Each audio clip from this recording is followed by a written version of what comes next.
பாமகவில் தொடர்ந்து நடைபெற்று வரும் பிரச்சினைகளுக்கு நடுவே தற்போது பாமக தலைவர் ராமதாஸ் கட்சி நிர்வாகிகளுடன் ஆலோசனைக் கூட்டத்தில் ஈடுபட்டுள்ளார். கடந்த 2 தினங்களுக்கு முன்பு பாமக நிறுவனர் ராமதாஸ் செய்தியாளர்களிடம் அன்புமணி ராமதாஸ் குறித்து பரபரப்பு குற்றச்சாட்டுகளை முன்வைத்தார். இந்நிலையில் நேற்று நடைபெற்ற பாமக மாவட்ட செயலாளர்கள் கூட்டத்தில் அன்புமணி மாவட்ட தலைவர்கள் பதவி குறித்து பேசியிருந்தார். அந்த வகையில் இன்று தைலாபுரம் தோட்டத்தில் ஆடிட்டர் சுப்புரத்தினம் மற்றும் கர்நாடகாவை சேர்ந்த தொழிலதிபர் சுரேஷ் பாபு ஆகியோரை ராமதாஸ் சந்தித்து ஆலோசனையில் ஈடுபட்டார். மேலும் இளைஞரணி செயலாளர் சுரேஷ், பல்வேறு முன்னாள் மாவட்ட செயலாளர்கள், முன்னாள் மாவட்ட தலைவர்கள் ஆலோசனையில் ஈடுபட்டதால் பாமக வட்டாரத்தில் பரபரப்பு ஏற்பட்டுள்ளது.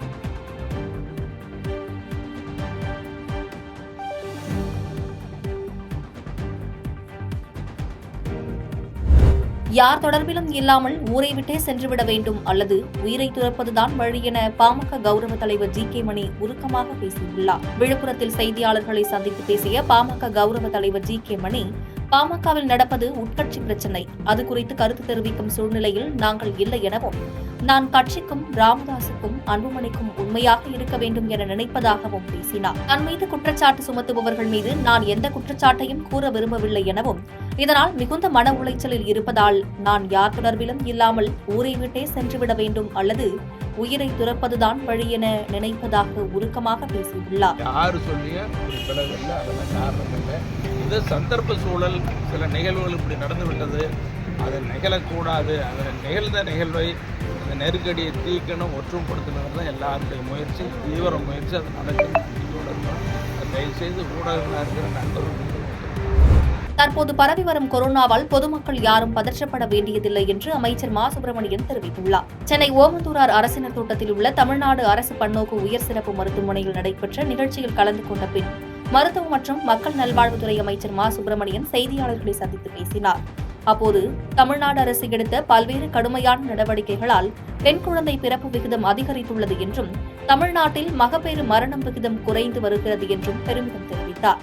தொடர்ந்து பேசிய அவர், வெவ்வேறு பெயர்களால் வரக்கூடிய கொரோனா பாதிப்புகளால் பெரிய அளவிலான பாதிப்புகள் ஏற்படுவதில்லை என்றும், தற்போது பரவி வரும் கொரோனாவால் பொதுமக்கள் யாரும் பதற்றப்பட வேண்டியதில்லை என்றும் தெரிவித்துள்ளார். மேலும் முகக்கவசம் அணிவது கட்டாயம் கிடையாது என்றும், நோய் எதிர்ப்பு சக்தி குறைவாக உள்ளவர்கள், வயதானவர்கள் முகக்கவசம் அணிவது நல்லது எனவும் தெரிவித்தார். இந்த கொரோனா என்பது இப்ப இந்த உருமாற்றம் பெற்று வருகிற அந்த எந்த விதமான வைரஸா இருந்தாலும் அது பெரிய அளவிலான பாதிப்பை ஏற்படுத்துவதில்லை.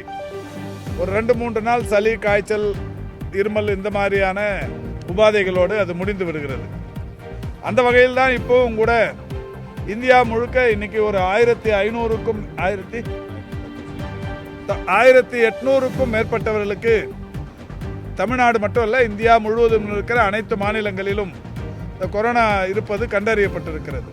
இந்த நோய் எதிர்ப்பு சக்தி குறைவாக இருப்பவர்கள், அவங்களுக்கே தெரியும், இந்த சிறுநீரக பாதிப்பு, நுரையீரல் பாதிப்பு, இந்த மாதிரி பெரிய அளவிலான பாதிப்புகளை எதிர்கொண்டு இருப்பவர்கள், வயது மூத்தவர்கள், இவங்க பொது இடத்துக்கு போகிறப்ப மாஸ்க் போட்டுக்கிறதுங்கிறது, முகக்கவசம் அணிந்து கொள்வது நல்லது என்கின்ற வகையிலான அறிவுறுத்தல்.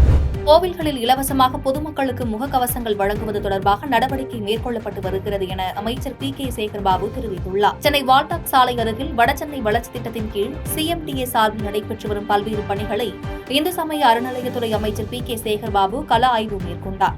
இந்த ஆய்வின் போது செய்தியாளர்களை சந்தித்த அமைச்சர் சேகர்பாபு, இந்து சமய அறநிலையத்துறை கட்டுப்பாட்டிற்கு கீழ் உள்ள திருக்கோவில்களில் இலவசமாக பொதுமக்களுக்கு முகக்கவசங்கள் வழங்குவது தொடர்பாக நடவடிக்கை மேற்கொள்ளப்பட்டு வருகிறது என்று தெரிவித்தார். மேலும் திரைப்படங்களுக்கான கேளிக்கை வரி 4% குறைக்கப்பட்டுள்ளது என்பது வரவேற்க வேண்டிய ஒன்று என்றும் தெரிவித்துள்ளார். கோயிலுக்கு வருகின்ற பக்தர்களும் மனிதர்கள் தான். ஆகவே ஒட்டுமொத்தமாகத்தான் இந்த அறிவிப்பு. அதிக கூட்டம் கூடுகின்ற நெரிசல் மிக்க இடங்களில் இது போன்ற முகக்கவசங்களை பயன்படுத்துவதற்குண்டான அறிவுரை வழங்கப்பட்டிருக்கின்றது. இந்த முகக்கவசங்கள் அந்தந்த திருக்கோயில்களில், அதிகமாக கூட்டம் கூடுகின்ற திருக்கோயில்களில் அது குறித்து விழிப்புணர்வை ஏற்படுத்துகின்ற வகையிலும், அதற்கு இலவசமாக அந்த முகக்கவசங்களை தருவதற்கும் திட்டமிட்டிருக்கின்றோம்.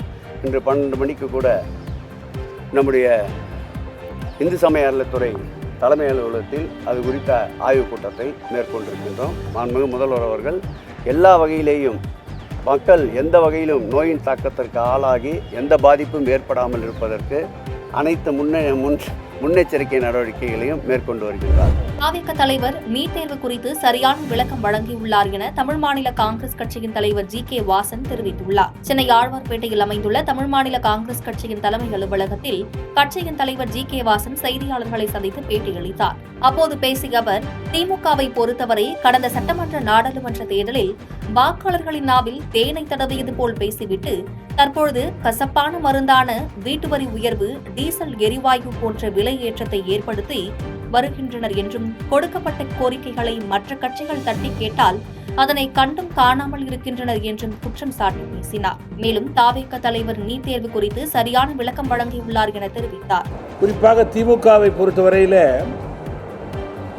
கடந்த சட்டமன்ற தேர்தலிலும் ஏன் நாடாளுமன்ற தேர்தலிலும் கூட வாக்காளர்களுடைய நாவிலே தேனை தடவியது போல அவர்கள் பேசிவிட்டு தற்போது திமுக வாக்காளருடைய நாவிலே கசப்பு மருந்தை தடவி கொண்டிருப்பதாகவே அவர்கள் உறுதியாக கருதுகிறார்கள். கல்வி கடன், நகை கடன், நீட் தேர்வு ரத்து, கேஸ் விலை, பெட்ரோல் டீசல் விலை குறைப்பு, மாதந்தோறும் மின்சார கணக்கெடுப்பு என்ற பல்வேறு வாக்குறுதிகளை நிறைவேற்றாத அரசாக இன்றைக்கு திமுக அரசு செயல்பட்டு கொண்டிருக்கிறது. மொத்தத்திலே 4 ஆண்டு திமுக ஆட்சியிலே மக்கள் மீது சுமையை ஏற்றியதுதான் அவருடைய சாதனை. செய்திகளை உடனுக்குடன் தெரிந்து கொள்ள கீழ்கண்ட கேபிள் மற்றும் டிடிஎச் நெட்வொர்க்குகளில் எம்நாடு செய்தி தொலைக்காட்சியை காணுங்கள். பாதகம் செய்பவரை கண்டால் நாம் பயம் கொள்ளலாகாது பாப்பா. மோதி மிதித்து விடு பாப்பா, அவர் முகத்தில் உமிழ்ந்து விடு பாப்பா. அண்மை செய்திகளை உடனுக்குடன் தெரிந்து கொள்ள இணைந்திருங்கள் எம்நாடு தொலைக்காட்சியுடன்.